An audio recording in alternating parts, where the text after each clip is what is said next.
Process 13, कौन सा विचार बेहतर महसूस होता है? तो ये प्रोसेस को कब करना है? 1. जब आप किसी चीज के बारे में कैसा फील कर रहे हैं उस पर जब आप कॉन्शियसली अवेयर होना चाहते हैं। 2. जब आपको कोई डिसीजन लेना हो और आप सबसे सही दिशा में जाना चाहते हो। 3. जब आप अपने अभी वाले इमोशनल सेट पॉइंट को पहचानना चाहते हो। 4. जब आप अपनी इमोशनल गाइडेंस सिस्टम के बारे में कॉन्शियसली अवेयर होना चाहते हो। तो अब्राहम हिक्स के इमोशनल चार्ट की तरफ देखें प्लीज और देखें कि अगर आपका इमोशनल स्टेज अब्राहम हिक्स के चार्ट के मुताबिक अगर स्टेज 4 और स्टेज 17 के बीच में कहीं भी है तो ये प्रोसेस आपके लिए बेस्ट साबित हो सकती है। तो चलो देखते हैं कि पॉइंट 4 और पॉइंट 17 के बीच में कौन कौन से स्टेज आते हैं।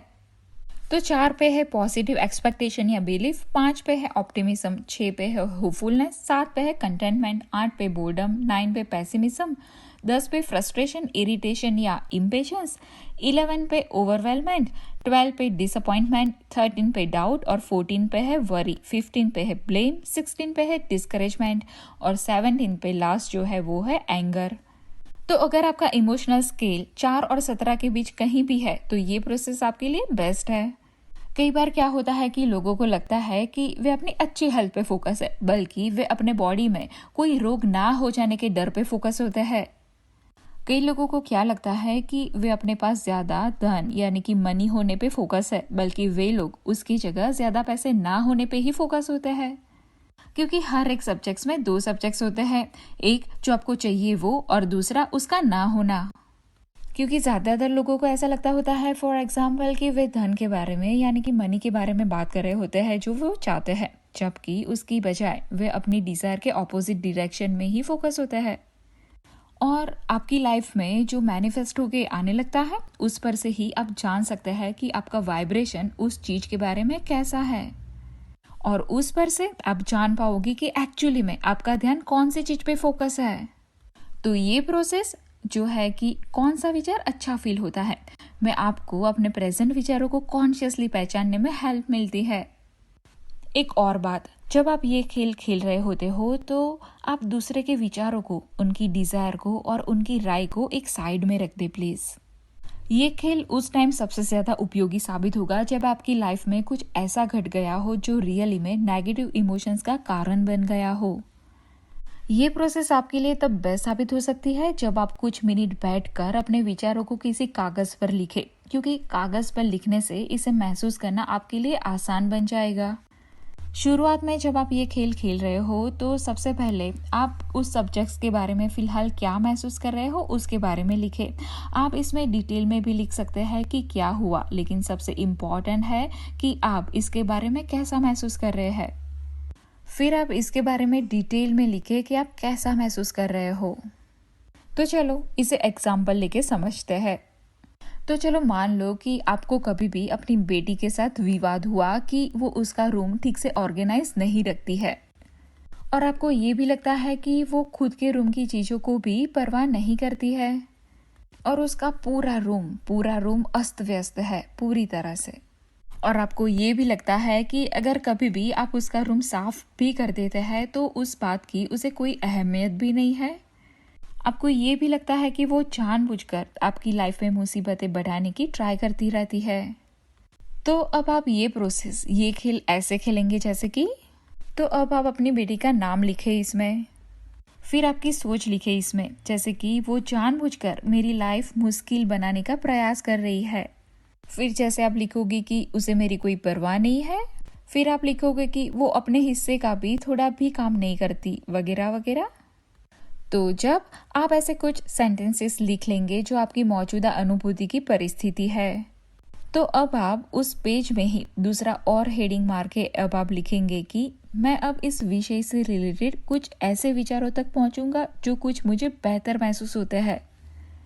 और फिर अब आप थोड़े और बेहतर सेंटेंस लिखेंगे वही परिस्थिति पे, और बारी बारी एक एक सेंटेंस लिखने के बाद उसका मूल्यांकन करेंगे। अब जैसे कि अब आप लिख रहे हो कि, तो अब आपने लिखा कि वो मेरी बात कभी नहीं सुनती, और अब आप इसका मूल्यांकन करें तो अभी भी ये बुरा ही फील होता है, राइट।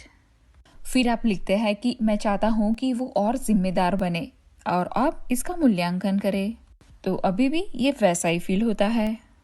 फिर आप लिखते हो कि मेरे लिए साफ और हाइजीनिक घर ज़्यादा मायने रखता है, और आप इसका मूल्यांकन करें, तो ये पहले से बेहतर महसूस होता है, राइट। फिर आप लिखते हो कि टीनेजर होना कैसा होता है मुझे याद है, और आप इसका मूल्यांकन, तो ये बेहतर महसूस होता है। फिर आप लिखते हो कि मुझे याद है कि जब मैं छोटी बच्ची थी तब मैं भी थोड़ा ऐसा ही करती थी, और इसका मूल्यांकन करके आप लिखते हो कि ये थोड़ा बेहतर महसूस होता है।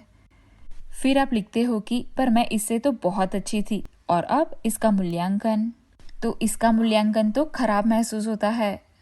फिर आप लिखते हो कि पर मेरी बेटी में ऐसा कुछ है जो मुझे अच्छा लगता है, और अब इसका मूल्यांकन, तो मूल्यांकन बेहतर फील होता है।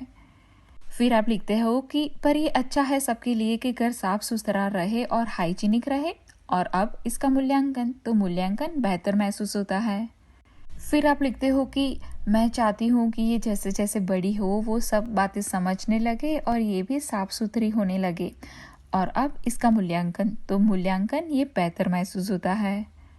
तो याद रहे कि यहाँ सही और गलत जवाब कोई नहीं है, पर आपको उसका मूल्यांकन करके उस अनुभूति को देखना है, और देखना है कि वो अनुभूति आपको कैसे फील हो रही है, कैसी महसूस हो रही है।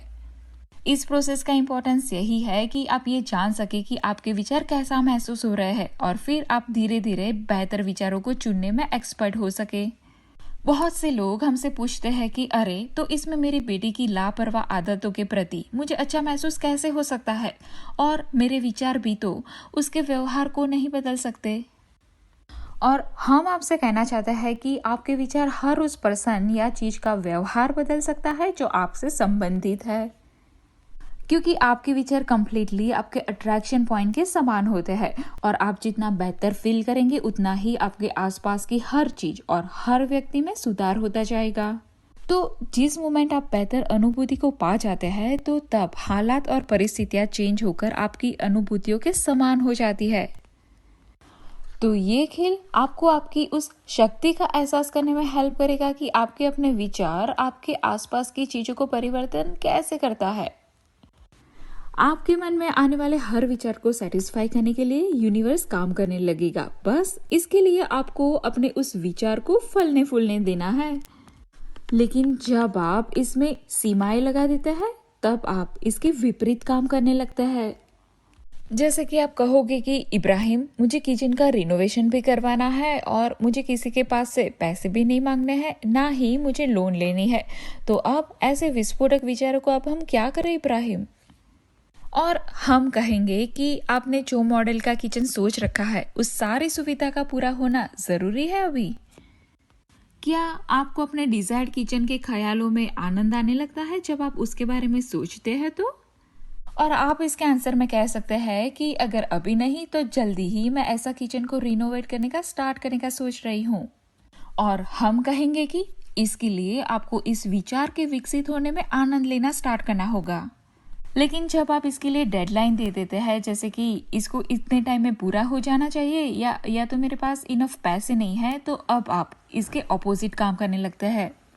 लेकिन जब आप कहते हैं कि मेरी लाइफ में बहुत बार नया किचन बनाने का अवसर आएगा, फिलहाल मैं जो भी है मेरे पास उससे मैं संतुष्ट हूँ, उससे मैं खुश हूँ, और फिर भी हम फ्यूचर के लिए नए विचार बनाएंगे, तो एक दिन डेफिनेटली आप एक नए घर में जाएंगे और देखकर चौंक जाएंगे कि उसमें वो सब कुछ पहले से ही है जो आपके मन में था। तो जब भी आपके मन में इसे पूरे करने के लिए पैसे की कमी या टाइम की कमी आ जाए, तो इसे ये कहकर शांत कर दे कि हमें इसे इस समय करना जरूरी नहीं है, हमें ये फ्यूचर के तौर पे करना है, और हम ये विचार को रोकने वाले नहीं है, क्योंकि हम जानते हैं कि ये अच्छा विचार है। फिलहाल ये हमारी स्थिति में मेल नहीं खाता, लेकिन एक दिन ये हमारी लाइफ का हिस्सा बनेगा। फिलहाल के लिए ये काफी संतोषजनक है। तो ये जो प्रोसेस है कि कौन सा विचार बेहतर महसूस होता है, तो ये सवाल आप अपने आप से पूछे कि रिनोवेशन के लिए वेट करना या उधारी पे लोन लेके रिनोवेशन करवाना, तो कौन सा विचार अच्छा महसूस होता है कि सैक्रिफाइस करके अभी रिनोवेशन करवाना है, या फ्यूचर के लिए वेट करेंगे ताकि आपका डिजायर्ड किचन हो सके। कौन सा विचार बेहतर महसूस होता है कि किचन आपके डिजायर से नहीं होने पर गुस्सा होना या किचन अभी के लिए अच्छा है वो सोचकर खुश होना? तो क्या बेहतर लगता है, अप्रिसिएट करना या निंदा करना? क्या अच्छा लगता है, आपने जो किया है उसकी प्रशंसा करना या आलोचना करना? क्या बेहतर महसूस होता है कि मैंने अब तक लाइफ में अपना बेस्ट दिया है या अभी तक मैं लाइफ में कुछ भी नहीं कर पाया हूँ?